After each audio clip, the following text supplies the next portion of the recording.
এই রাষ্ট্রপতি যদি স্বইচ্ছে এটা বলেন, তাহলে তো রাষ্ট্রপতিরই প্রথমে পদত্যাগ করা উচিত, কারণ সে একটা ফ্যাসিস্ট গভর্নমেন্ট কর্তৃক নির্ধারিত রাষ্ট্রপতি। আবার নাকি সে অস্ত্রের মুখে এটা করেছে সেটা আমরা জানি না। এখানে সে অনেক ধরনের আপনার সুনাম করেছে, এই যে জুলাই জঙ্গিদের।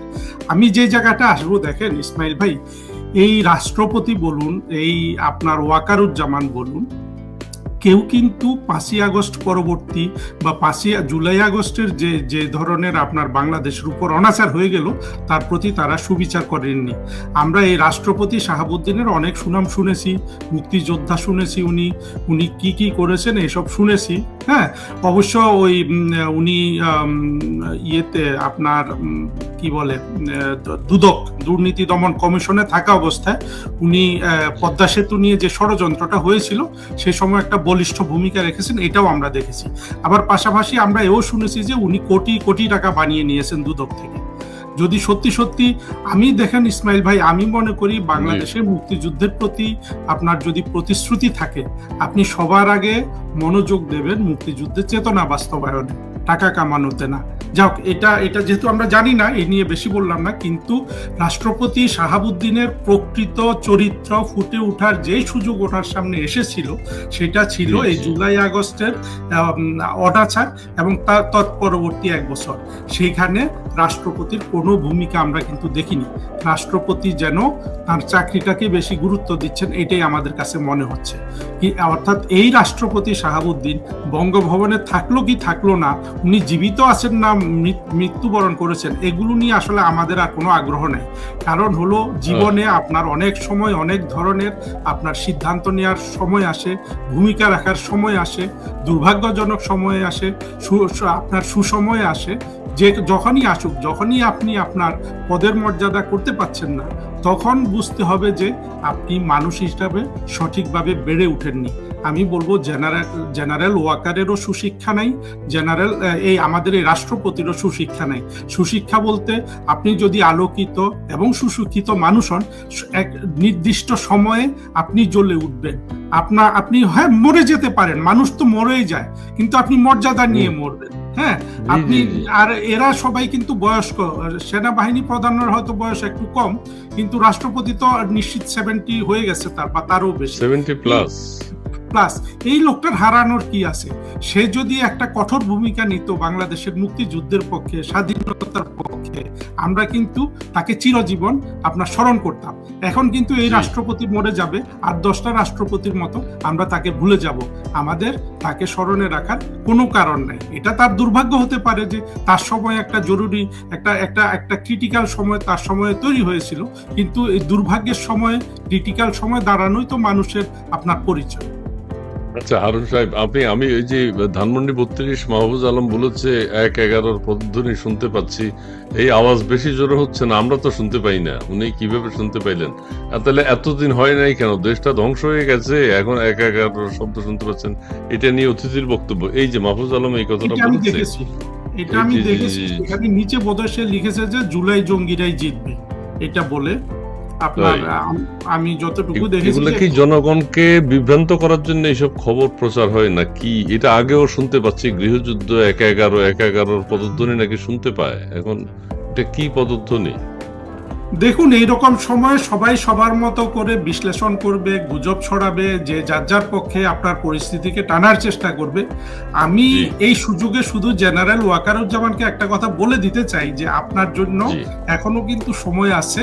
আপনি স্বাধীন বাংলাদেশের মুক্তিযুদ্ধের পক্ষের একজন সেনাপতি হিসেবে দাঁড়ানো, সেটা যদি দাঁড়ান, তাহলে আপনি কিন্তু নিরাপদ জীবন কাটাতে পারবেন। কিন্তু আপনি যদি সেই পক্ষে না থাকেন, আপনি যত বছরই বেঁচে থাকুন, আপনি আর পৃথিবীতে নিরাপদ জীবন কাটাতে পারবেন না, সম্মানের জীবনও কাটাতে পারবেন না।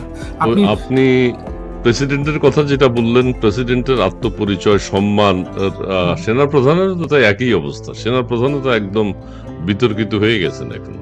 সেনাবাহিনী প্রধান তার চেয়েও বেশি, কারণ হলো রাষ্ট্রপতিকে আমরা মোরাল জায়গা থেকে দোষ দিতে পারি, কিন্তু রাষ্ট্রপতির তো আসলে ফিজিক্যালি কোনো ক্ষমতা নেই, কিন্তু সেনাবাহিনী প্রধানের তো আছে। তার ডিসপোজালে আপনার বাংলাদেশের সবগুলো সামরিক বাহিনী, হ্যাঁ, যেহেতু জি বাংলাদেশের সেনাবাহিনী সামরিক বাহিনী হিসাবে প্রধান, তিনি চাইলে নৌবাহিনী বিমান বাহিনী সবাইকে একত্রিত করে মুক্তিযুদ্ধের পক্ষে কিন্তু অবস্থান নিতে পারেন। এবং আমি যেটা জি বলতে চাচ্ছি যে তার জন্য এখনো সুযোগ আছে এই ওয়াকারুজ্জামান সাহেবের প্রতি। এখন ইতিহাসের উনি কি আপনার এই ইতিহাসের পক্ষে থাকবেন, না এতদিন যেভাবে তিনি ইতিহাসের বিপরীতে গা ভাসিয়েছেন সেইভাবে থাকবেন? হ্যাঁ, ইতিহাস জি তাকে কিভাবে লিপিবদ্ধ করবে এই জিনিসটা এখনো তার হাতে আছে, কিন্তু রাষ্ট্রপতির কাছে যেটা আছে সেই ক্ষমতাটা অনেক সংকুচিত। সেনাপতি ওয়াকারুজ্জামানের হাতে যেটা আছে সেটা অনেক বেশি শক্তিশালী।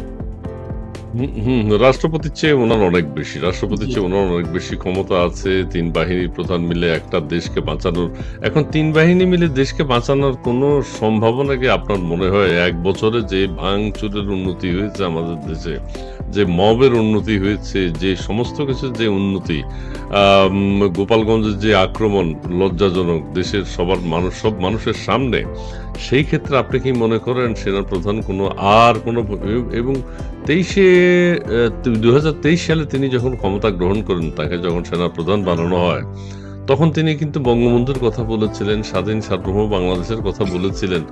এখন আবার তিনি অন্য কথা বলছেন, ভুলে গেছেন সেটা। তো এইরকম একজন চরিত্রের মানুষ কি আপনার মনে হয় দেশের? আর 5ই আগস্ট, গত বছরের 5ই আগস্ট তিনি বলেছিলেন যে আমিরে জামাত এখানে এসছেন, হেফাজতের মামুনুল হক এসছেন, দেখা করছেন, কথা বলছেন, অন্যান্য রাজনৈতিক দলও এসছে, কিন্তু তখনও কিন্তু আমার যতটুকু ধারণা আওয়ামী লীগ সরকার বিদ্যমান দুপুর 1টার দিকে সম্ভবত তারা এসছেন, কথা বলছেন। একটা স্বাধীন সার্বভৌম দেশে নিষিদ্ধ একটা সংগঠন জামাতে ইসলাম, তখন এখন যেমন ছাত্রলীগকে বলা হয়, নিষিদ্ধ সংগঠনের সাথে উনি ক্যান্টনমেন্টে মিটিং করেছেন। এইটাকে আপনি কতটুকু, এটা থেকে কিন্তু বেরিয়ে আসবেন? আমার তো মনে হয় না। অবশ্যই উনি বেরিয়ে আসবেন না, কিন্তু যদি উনি বুঝতে পারেন যে, এবং যেটা সত্য, আসলে তো যেই পক্ষ উনি নিয়েছেন এই পক্ষ পরাজিত হবে, এই পক্ষ পরাজিত হয়ে গেছে। কিভাবে হয়েছে এটা আমি বারবার বলেছি, আবার আপনাকে একবার স্মরণ করিয়ে দিতে চাই। আপনি দেখেছেন যে গত বছরের জুলাই আগস্টের অনাচারের পরে, ইউনূস ক্ষমতায় বসার পর, ওই যে শীর্ষ সন্ত্রাসী পিনাকি গফুর নামে যে লোক আছে বাংলাদেশে, যে গফুর নামে নিজেকে আপনার একটা করেছিল, নাটক করেছিল যে হয়ে গেছে, সে অপহরিত হয়ে গেছে, সে ফরহাদ মজা।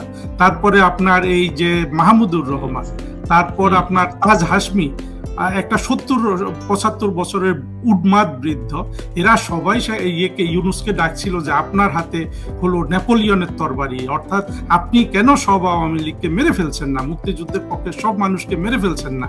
আজকে জেনারেল হারুনকে হয়তো তারা মেরেই ফেলেছে, আমি জানি না, কিন্তু জেনারেল হারুনকে মারতে পারবে, বাংলাদেশে যে 8-10 কোটি মুক্তিযুদ্ধের পক্ষে শক্তি আছে তাদের সবাইকে তো মারতে পারবে না। এই যে সবাইকে মারতে না পারার যে অক্ষমতা, সেখানে কিন্তু আপনার জুলাই আগস্টের এই জঙ্গি উত্থান ব্যর্থ হয়ে গেছে। এটাকে বিপ্লব বলুন, যাই বলুন, এই ব্যর্থতার পর এটার পরাজয় শুধু সময়ের ব্যাপার। সুতরাং জেনারেল ওয়াকার যেই পথে পর্যন্ত বেছে নিয়েছেন সেটা কিন্তু পরাজয়ের পথ, ওনার পরাজয়, ওনার আদর্শের পরাজয়।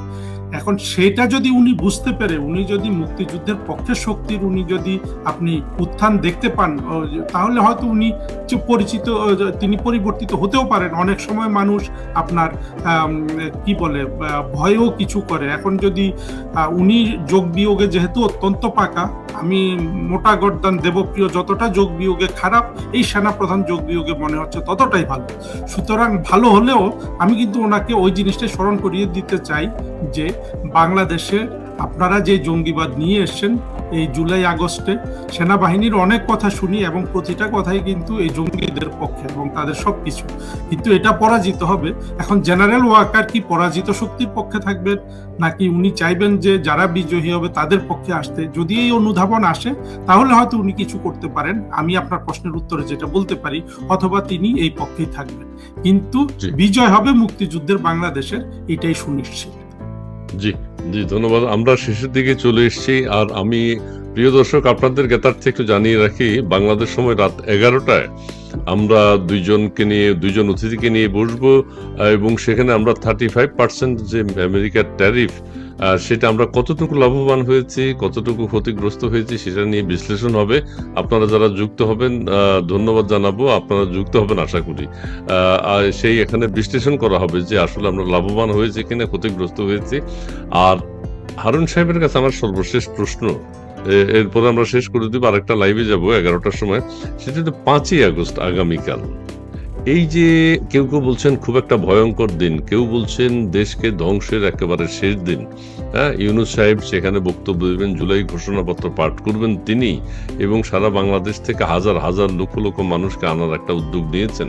ঢাকা শহরে এমনিতেই বসবাসের অযোগ্য মানুষের সংখ্যা অনেক বেশি, প্রয়োজনের তুলনায় অনেক মানুষ। সেই ক্ষেত্রে এই যে কোটি কোটি লক্ষ লক্ষ মানুষকে আনা, 5 তারিখে কি ঘটতে যাচ্ছে, আপনার যদি কোনো একটা বক্তব্য থাকে একটু বলবেন প্লিজ। দেখুন, বরাবরের মতো আমি অ্যাডভান্স কিছু বলি না, আমি শুধু ইতিহাসের নিরিখে আমি পরিস্থিতিগুলো বিশ্লেষণ করি। ইউনূস দেখেন ইউনূস গত 1 বছরে কোথাও একটা সত্য কথা কিন্তু বলেনি। আপনি আমাকে দেখাতে পারবেন না, ইউনূসের পক্ষের কোনো লোক আমাকে দেখাতে পারবে না।